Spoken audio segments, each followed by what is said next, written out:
Class. बच्चों, I hope you are learning well. आप बहुत अच्छे से अपनी पढ़ाई कर रहे हो और इस पढ़ाई को कंटिन्यू करने के लिए आज हम अपना नेक्स्ट टॉपिक शुरू करेंगे और इस टॉपिक का नाम है बल्क ट्रांसपोर्ट। ठीक है, तो ये बल्क ट्रांसपोर्ट क्या होता है? तो देखिए क्या होता है कि बहुत सारे पार्टिकल्स तो छोटे साइज के होते हैं जो प्लाज्मा मेम्ब्रेन को क्रॉस कर जाते हैं विद और without the help of proteins, जो हम ऑलरेडी पढ़ चुके हैं। लेकिन व्हाट अबाउट द मैक्रोमोलिक्यूल्स और इतने बड़े particles which can not pass the membrane directly? ठीक है, तो उनके ट्रांसपोर्ट को कैसे सेल करवाएगी या वो पार्टिकल्स कैसे ट्रांसपोर्ट करेंगे? तो बल्क का मतलब है ज्यादा, मीन्स मास में मासिव यहाँ पे है। सो अगर हम इसकी डेफिनेशन देखें टू मेक इट क्लियर तो क्या होगी? Movement of large size solids or liquids across the cell membrane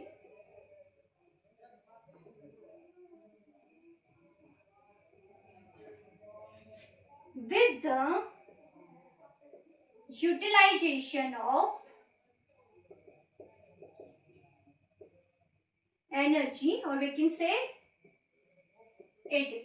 So देखो डेफिनेशन को क्लियर करते हैं। पहले क्या है? सबसे पहले बात तो लार्ज साइज जो पार्टिकल्स हैं जिनको मैक्रोमोलिक्यूल्स कहते हैं। जैसे सपोज करो एक सेल है, उसको बाहर से एक बैक्टीरिया को इनगल्फ करना है।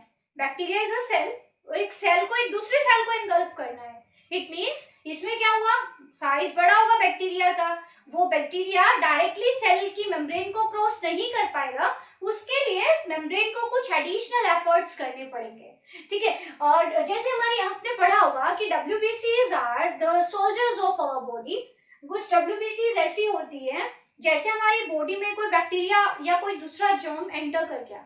अब WBCs को उनको फाइट करना है, इसके लिए WBCs क्या करेंगी? उस बैक्टीरिया को से उस जर्म को एनगल्फ कर जाएगी। सो ये जो पार्टिकल है, बैक्टीरिया वाला जो पार्टिकल है, बैक्टीरिया है, इट इज लार्ज साइज। ठीक है, तो ऐसे जो लार्ज साइज मॉलिक्यूल्स हैं, केमिकल्स हैं, पार्टिकल्स हैं, तो उनका कैसे ट्रांसपोर्ट होगा मेम्ब्रेन के across? This is what we have to study in this video lecture. So this transport और मूवमेंट ऑफ लार्ज साइज, चाहे वो पार्टिकल सॉलिड हो चाहे वो पार्टिकल लिक्विड हो, सेल मेम्ब्रेन के अक्रॉस कैसे ये पार्टिकल्स मूव करेंगे। और साथ ही साथ यहाँ पे जो एक इम्पोर्टेंट फैक्टर है रिवाइज करने को, रिमेम्बर करने को, this is utilization of energy. So large size solids और लिक्विड्स का मेम्ब्रेन के अक्रॉस कैसे मूवमेंट होगा, ठीक है, वो हमें डिस्कस करना है। And this movement of large size solids and liquids across the membrane with the utilization of energy, and energy is in form of ATP. This movement or transport is called bulk transport. ठीक है, ये topic important है for the competitive exams. देखिए CBSE में तो इसके बारे में नहीं पूछा जाता है, बट इसमें जो टर्म्स यूज होती है वो फ्यूचर में आपको काम आती है बायोलॉजी में हर जगह। तो इसको आप इंटरेस्टिंग टॉपिक है, बहुत ज्यादा बड़ा भी नहीं है, सो आप सभी के लिए बेनिफिशियल है। सो बल्क ट्रांसपोर्ट की डेफिनेशन देखिए कि large size solids and liquids का मूवमेंट किसके अक्रॉस? सेल मेम्ब्रेन और we can say plasma membrane, और इस ट्रांसपोर्ट में एनर्जी और एटीपी का यूज होता है। एंड मैंने आपको देखिए दो मेथड्स बताए थे ट्रांसपोर्ट के, एक्टिव एंड पैसिव। एक्टिव वाले में एनर्जी यूज होती है और यहाँ भी एनर्जी यूज हो रही है। So this method of transport is a type और a special case of active transport.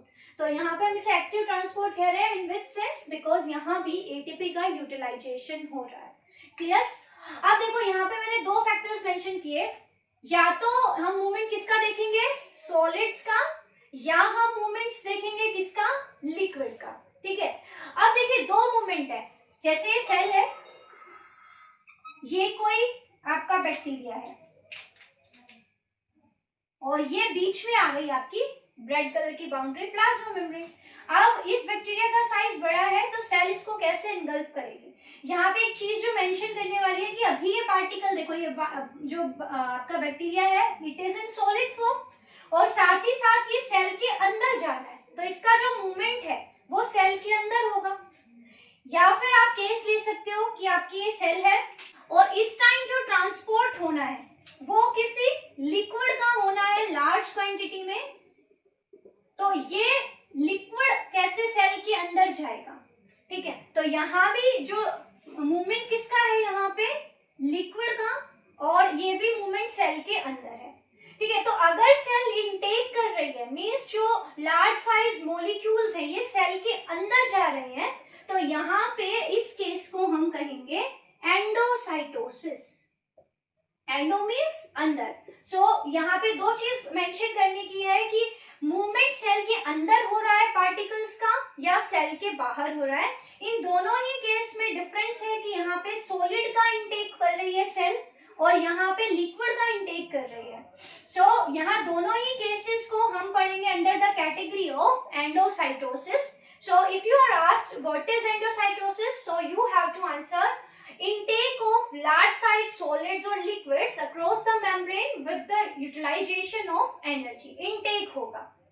What if cell को बाहर कोई पार्टिकल्स भेजने हैं लार्ज साइज, तो यहाँ पे क्या होगा, सपोज ये सेल है, ये सेल है और ये सेल के अंदर कोई केमिकल है और सेल ने इसको एक कवरिंग में पैक कर रखा है। अब सेल इस कवरिंग के थ्रू इस पार्टिकल को बाहर भेज रही है, तो यहाँ पे भी मूवमेंट हो रहा है पार्टिकल का, but it is occurring outside this cell and this process is exocytosis. Exo means बाहर। So there are two types होगा इसके बल्क ट्रांसपोर्ट के। If the large size particle is moving inside the cell, the process is endocytosis, and if these particles are moving outside the cell, so this process is exocytosis. And there are two cases of endocytosis. First case मैंने आपको दिखाया solid का, तो इस case में हम इस process को एंडोसाइटोसिस को एक स्पेशल नाम देते हैं which is phagocytosis, and we can say cell eating means or eating by the cell.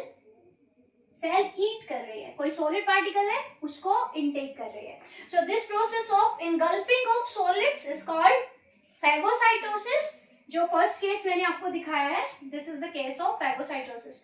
दूसरे केस में सेल इनगल्फ कर रही है, सेल इनटेक कर रही है लिक्विड को, this is pinocytosis, PINO, pinocytosis, और we can say it as cell drinking,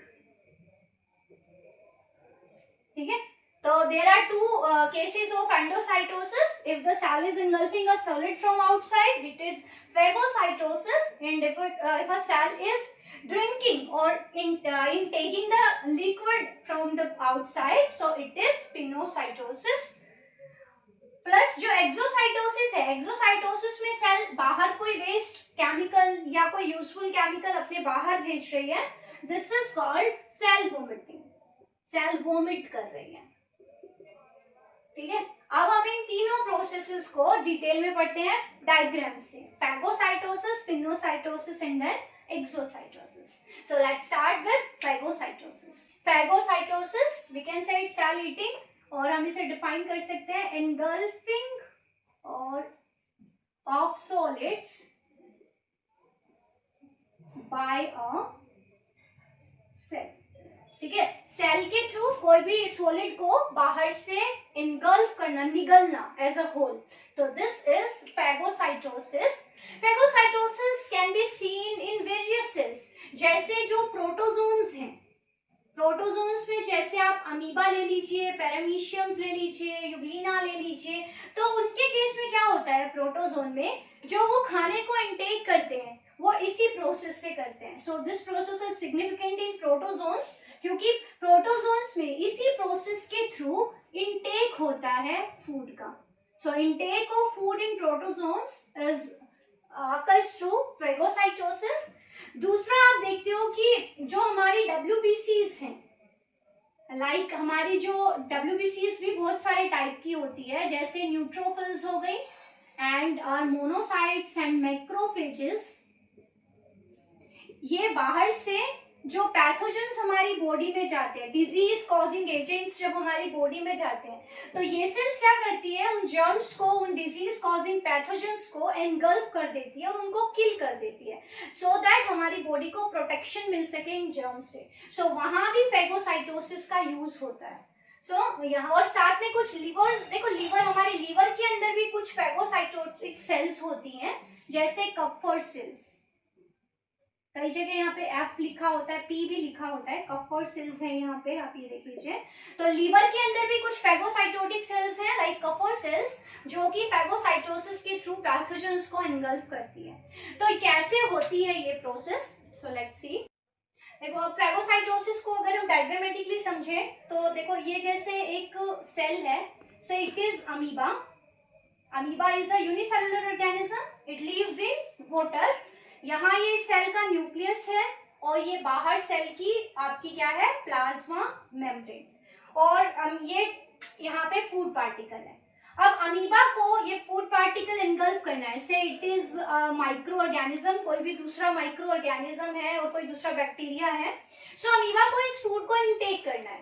सो इसके पास there is no mouth like us, ये एक सेल है और इसको अब इस फूड को इनगल्फ करना है, तो ये कैसे करेंगे। सो इसके लिए सेल क्या करती है, इस फूड के चारों तरफ अपनी प्लाज्मा मेम्ब्रेन को एक्सटेंड कर देती है। आपको मैंने बताया था कि plasma membrane is flexible in nature, ये फोल्ड हो सकती है, so it will change it shape और ये ऐसे फिंगर जैसे स्ट्रक्चर्स बना देगी अराउंड दिस फूड पार्टिकल। ये फूड पार्टिकल है और सेल ने इस फूड पार्टिकल के चारों तरफ ऐसे फिंगर लाइक स्ट्रक्चर्स बना दिए। In case of amoeba we call it as, means protozoans में देखिए, प्रोटोजोन जैसे अमीबा में हम इसे क्या बोलेंगे, सूडोपोडिया। अब ये जो फिंगर लाइक एक्सटेंशंस हैं, ये एक्सटेंशन जैसे ये वाला एक्सटेंशन इधर जाएगा, ये इधर जाएगा और दोनों फ्यूज हो जाएंगे और ऐसे एक पाउच सा बन जाएगा। दोनों फिंगर लाइक स्ट्रक्चर्स ऐसे फ्यूज हो गए और ये एक पाउच बन गया और इस पाउच के अंदर आपका फूड मटेरियल आ गया। अब ये पाउच इस प्लाज्मा मेम्ब्रेन से डिटैच होके सेल के अंदर आ जाएगा और सेल के अंदर ये मूव करेगा।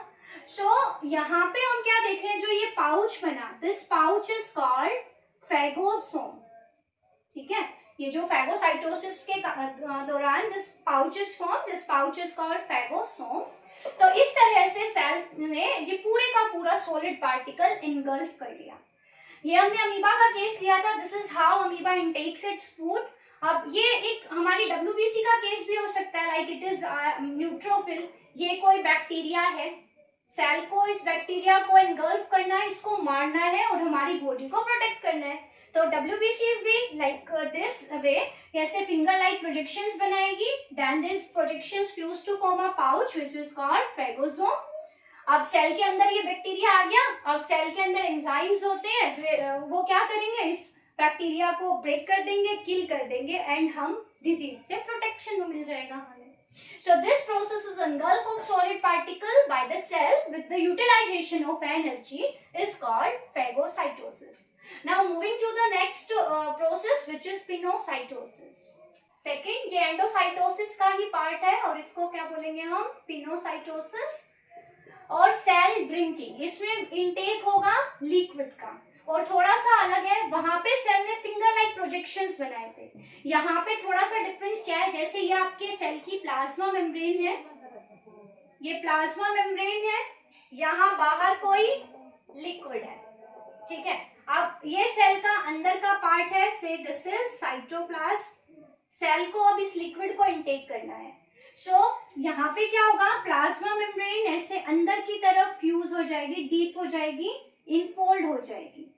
तो plasma membrane now folds inward और ये जो लिक्विड था, this liquid comes into this pouch और ये पाउच देन फ्यूज हो गए, मींस ऐसे ये जो आपकी डीप हो जाएगा ये फोल्ड, और ये जो पाउच है, ये पाउच आपका प्लाज्मा मेम्ब्रेन से अलग हो गया और जो ये लिक्विड था ये सेल के अंदर आ गया। यहाँ बाहर था, ये एक्सटीरियर था और अब ये मटेरियल सेल के अंदर आ गया। दिस वेसिकल और this pouch is called as pinosome. तो देखो बच्चों, प्रीवियस दोनों केसेस में हमने पढ़ा सॉलिड और लिक्विड का इनटेक। अब हम पढ़ेंगे कि सेल को कोई मटेरियल एक बल्क अमाउंट में बाहर भेजना है, सेल के बाहर भेजना है, तो सेल कैसे उसको भेजेगी, ठीक है। मतलब बल्क में या एक मासिव अमाउंट में, बड़े अमाउंट में, लार्ज स्केल पे सेल को, जैसे सपोज सेल को कोई वेस्ट है, सेल के अंदर कोई वेस्ट बना, तो सेल को उस वेस्ट को रिमूव करना है, तो उस वेस्ट के रिमूवल कैसे होगा। या सेल ने कोई सिक्रीशन करना है, मींस कोई मटेरियल सेल के अंदर बना और सेल को वो बाहर भेजना है किसी दूसरे पार्ट में। सिक्रीशन में जैसे कोई हार्मोन हो सकता है या कोई एंजाइम्स हो सकते हैं। तो अगर सेल को ये मटेरियल सेल के बाहर भेजने हैं तो वो कैसे जाएंगे, ठीक है। तो इन दोनों प्रोसेसेस के लिए जो प्रोसेस यूज होगी वो होगी एक्सोसाइटोसिस। इसमें सेल मटेरियल्स को बाहर फेंक रही है, so this is called as cell vomiting. तो इसको भी हम डायग्राम से बनाए तो कैसे होगा, ये आपकी सपोज प्लाज्मा मेम्ब्रेन है, यहाँ अंदर क्या है, साइटोप्लाज्म है, और ये सेल के बाहर का स्पेस है। तो सेल को कोई मटेरियल बाहर भेजना है तो पहले क्या होता है, अब ये मैं आपको समझाऊंगी नेक्स्ट लेक्चर्स में, कि सेल को जो मटेरियल बाहर भेजना होता है, पहले सेल उस मटेरियल को पैक करती है एक पाउच के अंदर, मेम्ब्रेन के अंदर। तो चारों तरफ से वो मटेरियल एक मेम्ब्रेन से कवर्ड हो जाएगा, एक पाउच बन जाएगा। सो जैसे सेल को मटेरियल बाहर भेजना था, ये कोई मटेरियल था, कोई वेस्ट मटेरियल हो सकता है, कोई हार्मोन हो सकता है, कोई एंजाइम। तो सेल ने क्या किया, उस मटेरियल को इस पाउच के अंदर पैक कर दिया।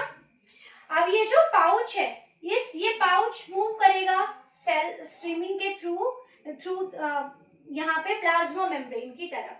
तो नेक्स्ट स्टेप में क्या होगा, ये जो पाउच है it comes closer to the plasma membrane, ऐसे ये प्लाज्मा मेम्ब्रेन ब्लैक से रिप्रेजेंट की थी हमने, यहाँ आ गया।